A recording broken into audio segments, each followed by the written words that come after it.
ब्रज गोपांगनाएं स्नान करने जा रही हैं और रास्ते में मिल गए कन्हैया और कहने लगे, अरे गोपियों, तुम यूं सवेरे सवेरे उठ के इकट्ठी झुंड बना के कहाँ जा रही है?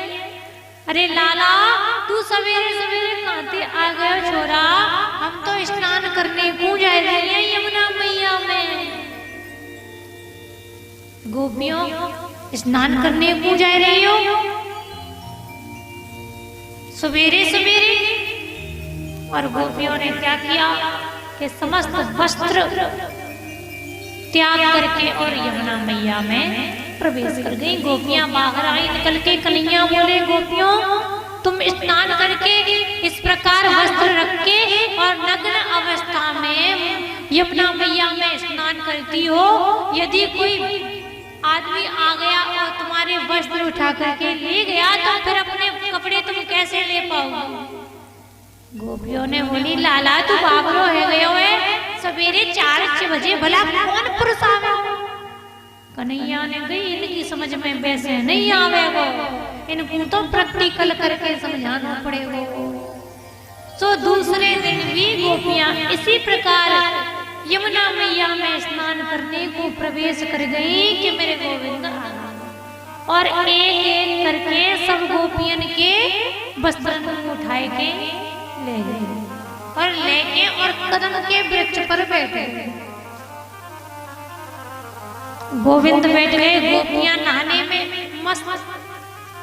एक गोपी ने कही, अरे सखी, अब नहाती रहेगी कि कात्यायनी मैया की पूजा करने को जाना है कि नहीं जाना?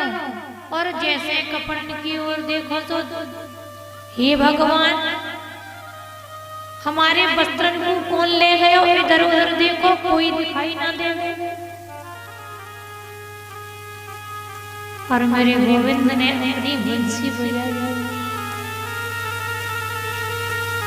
और कन्हैया ने बांसुरी बजाई कि गोपियां समझ गई कि ये काऊ और की शरारत नाने, ये तो नंद को छोरा है। लाला, ओ कन्हैया, कहाँ है छोरा? लाला जल्दी जल्दी आइयो तो छोरा, हमारे वस्त्र को हमें वापस तो करके जाइयो। लाला, तू तो बहुत अच्छा छोरा है। कन्हैया ने कहा, काहे के वस्त्र? कौन से वस्त्र? मैं क्या जानू छोरा। लाला, वो देख तूने कदम के वृक्ष पर रखे हैं ना हमारे वस्त्र, देखे जाइयो देख छोरा। कन्हैया ने कही, मैं का गऊ को नौकर हूं, वस्त्र चाहिए तो एक एक से आके ले जाओ अपने वस्त्र। गोपियां आधा घंटे से लाला की खुशामद कर रही हैं। बेटा, छोरा, तू तो बहुत अच्छा है ना कन्हैया, अगर हम आने लायक होती तो इस प्रकार तेरी खुशामद करती। और कन्हैया कहते हैं कि मैंने कल समझाया है तो ना कि कोई पुरुष यदि तुम्हारे वस्त्र ले गए तो। कन्हैया ने कही, मैं देवे वारो नाने, अपने वस्त्र खुद ही उठा कर ले जाओ। गोपियों ने सोचा कि कन्हैया भगवान है, ईश्वर अंश, जीव अविनाशी और हम भगवान का ही अंश हैं। कहते हैं कि दुनिया वालों से भले आप कुछ भी छुपा लो, परंतु भगवान के सामने कुछ भी नहीं छुपाना चाहिए। प्रभु को भगवान समझकर, अविनाशी भगवान समझकर एक एक करके गोपियां आई और अपने वस्त्रों को लेकर गई। अनेक संतों ने यह भाव भगवान के प्रति आलोचना करी। बोले, कन्हैया, इस प्रकार स्त्रियों के वस्त्र चुराना ये किसी सज्जन पुरुष की हरकत नहीं है, ये बहुत गलत किया भगवान ने। परंतु मेरे प्यारे, जब प्रभु ने ये हरकत की ना, तब वो पुरुष नहीं थे, सिर्फ 11 वर्ष के बच्चे थे। तो प्रभु ने अपनी लीला को किया, ना कि उनके मन में कोई गलत भाव था, क्योंकि एक 11 वर्ष के बच्चे के हृदय में गलत भाव आ ही नहीं सकता। इसके बाद मेरे प्यारे क्या हुआ कि ब्रजवासी आज एकादशी है, सब नंद बाबा सभी एकादशी का व्रत करते हैं। एकादशी के व्रत में कथा सुनी कि जो भी एकादशी का व्रत करता है वो वैकुंठ को जाता है। ब्रजवासी बोले लाला ये वैकुंठ का हो गए। कन्हैया बोले तुम वैकुंठ नहीं जानो। बोले लाला हम का जाने वैकुंठ हमारे तो ये ब्रजमंडली वैकुंठ है और तू ही हमारा भगवान। कन्हैया ने कही बोले वैकुंठ के दर्शन करना है। हाँ लाला तू कराए देगो। बोले हमारे बाएं हाथ का खेल है। कन्हैया ने कहा आ जाओ मेरे पीछे पीछे।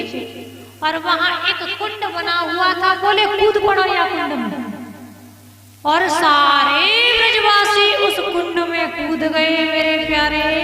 और कुंड में जैसे ही कूदे के पहुंच गए वैकुंठ में। वैकुंठ में पहुंच गए। अरे ऐसा सुंदर वैकुंठ, चारों तरफ क्या हाई फाई व्यवस्था, क्या वर्णन करें हम वैकुंठ। सोने के सिंहासन, दरबान लगे हुए हैं, चारों तरफ बड़ा ही आनंद का माहौल है।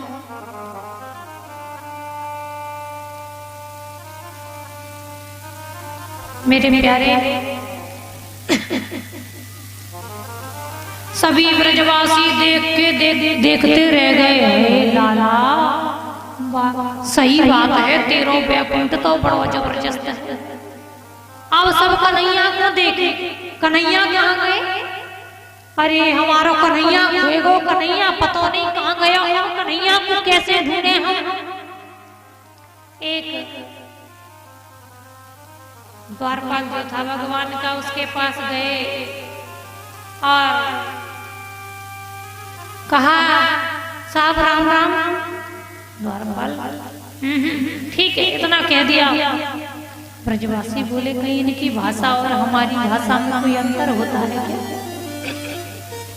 और जैसे ही और आगे गए तो क्या देखा, भगवान को ढूंढ रहे हैं कि हमारा कन्हैया कहाँ गया, हमें छोड़ के कहीं हो नहीं। तो सामने क्या देखा कि सिंहासन पर मेरे नारायण भगवान विराजमान। ब्रजवासी देखे तो दारी के या छोरा की करामात, हमें यहाँ छोड़ के और वहां सिंहासन पर जाके कैसे मस्ती से बैठे। ब्रजवासी बोले कन्हैया तेरे तो बड़े ठाट हैं, तेरी तो या वैकुंठ में जान में जान निकल पड़ी। हाँ कन्हैया के पास जाने लगे तो दरबानों ने रोक दिया। ठहरो कहाँ जा रहे हो? बोले वो बैठा है ना हमारा सखा कन्हैया, हम तो माँ के पास जा रहे हैं। द्वारपालों ने रोक दिया। क्या कह रहे हो? ये कन्हैया ये तो हमारे महाराज नारायण है।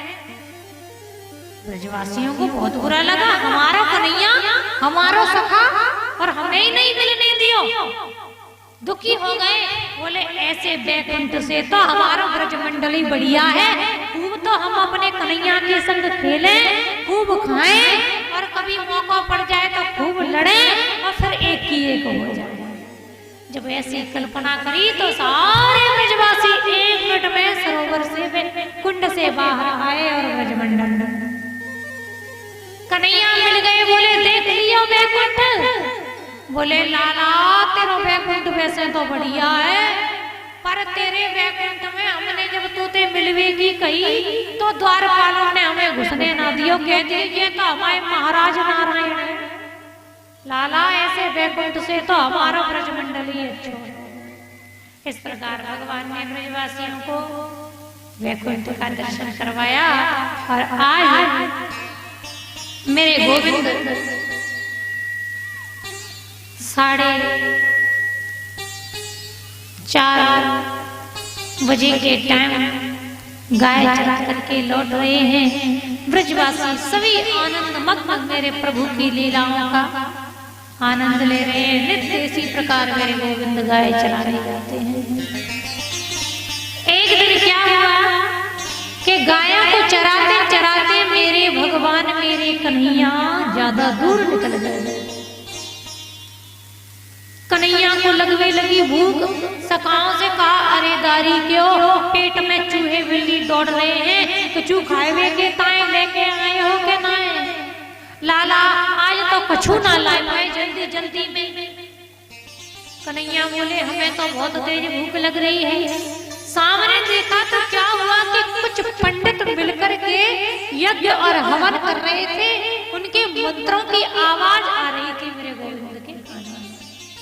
अरे लाला वहां देख तो सामने ऐसा लग रहा है जैसे कछु हवन पूजा है रही है, तो हम तो वहीं जाके देखेंगे कि कछु खाने की सामग्री है क्या, और यदि होगी तो तेरे लाने लेके आ जाएंगे और खुद वहीं खा के आ जाएंगे। और ग्वाल गए जहां ब्राह्मण हवन कर रहे थे, हवन पर बैठे हुए थे। स्वाहा स्वाहा। ग्वालों ने जाकर के कहा कि महाराज हम कृष्ण बलराम के सखा हैं, कन्हैया को भारी जोर की भूख लगी है, तो कन्हैया ने कही कि वो महाराज जी के यहाँ जाओ और कुछ ना कुछ सामग्री उनके पास होगी, वो मेरे खाने के लाने लेके आओ। तो आपके पास यदि कछु खावे की सामग्री होए, प्रसाद होए, तो हमारे कन्हैया को दे दो और हमें खवाए दो। अब हवन पर बैठे हैं, मना कर नहीं पा रहे, बोल नहीं पा रहे हैं, उठ पा नहीं रहे हैं, और अभिमान के वशीभूत होकर के उन ब्राह्मणों ने जो हवन कर रहे थे कन्हैया के मित्रों को भगा दिया, और मन में सोच रहे हैं कि ग्वाले हैं, गवार हैं, हवन पूजा सामग्री कुछ जानते नहीं है विधि। आ गए मांगने के लिए, खाने के लिए, और भगा दिया। कन्हैया के पास भरोसा मोड़ो करके गए। कन्हैया ने पूछी लाला कछु लेके आए? बोले हाँ बहुत पोटली भर के लाए। सका जब ऐसे कहा तो कन्हैया बोले ऐसे टेढ़ो टेढ़ो काय को बोल रहा हुआ मोते तू? बोले तेने खूब अच्छी जगह भेजो लाला, खाने को तो कछु मिलाना है, फटकार के भगा दियो। कन्हैया ने कही तो मैंने तो तुम लोगों से ये थोड़ी कहा था कि ब्राह्मणों के पास जाओ, ब्राह्मणों की जो पत्नियां हैं, माताएं, उनके पास जाते तो कुछ मिलता। सच्ची लाला तू सही कह रहे हो। और दोबारा से सखा उन ऋषियों की, ब्राह्मणों की पत्नियों के पास पहुंचे और कहने लगे मैया माताओं, कन्हैया भारी जोर से भूख लगी है, सो बाने खावे के लाने कछु लेवे के ताए हमें तुम्हारे पास भेजो है। उन माताओं ने तुरंत चूल्हा जलाया, भोग बनाया और उन ग्वालों के साथ में जाकर के मेरे गोविंद को भोजन कराया। जब माताएं जा रही थी तो वह ब्राह्मण हवन कर रहे थे, मुंह से कुछ बोल नहीं पा रहे थे, मगर देख रहे थे कि ये ग्वाल फिर आ गए और हमारी पत्नियों को लेकर के कहां जा रहे हैं। मैया ने भी उनकी तरफ नहीं देखा, बोले डांट फटकार होगी बाद में सहन कर लेंगे, अभी तो चलो गोविंद के पास। और पहुंच गए कन्हैया, पहुंच गई कन्हैया के पास, कन्हैया को भोजन करायो। और आज ये बात सिद्ध होती है मेरे प्यारे कि हवन पूजन शिक्षा दीक्षा इससे भगवान नहीं मिलते। भगवान तो मिलते हैं भावना से।